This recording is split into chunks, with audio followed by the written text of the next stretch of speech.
Ladies and gentlemen, welcome to our entertaining human quiz show. While humans often discuss animals, let's switch gears and explore the world of humans today. Are you all ready for the quiz? Feathers crossed, everyone. Absolutely, I'm all prepared. No peanuts until I win. Great enthusiasm, team. So, our question today is, why do humans delay changing smoke detector batteries until the incessant beeping becomes the soundtrack of their lives? Harry, dazzle us. Simple, Max.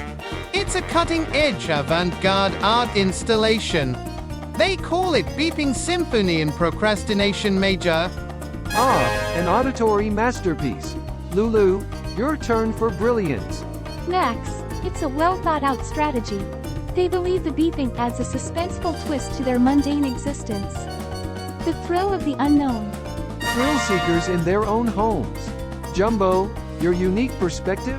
Max, it's all about embracing chaos. They wait until the beeping is a reminder that life is unpredictable, like a sitcom without a laugh track. Living on the edge, sitcom style. Who knew changing batteries could be a form of performance art and existential exploration? Humans truly are the avant-garde philosophers of domesticity. Human can be strange sometimes, but we all love them. If you're up for More human quiz? Please like And subscribe.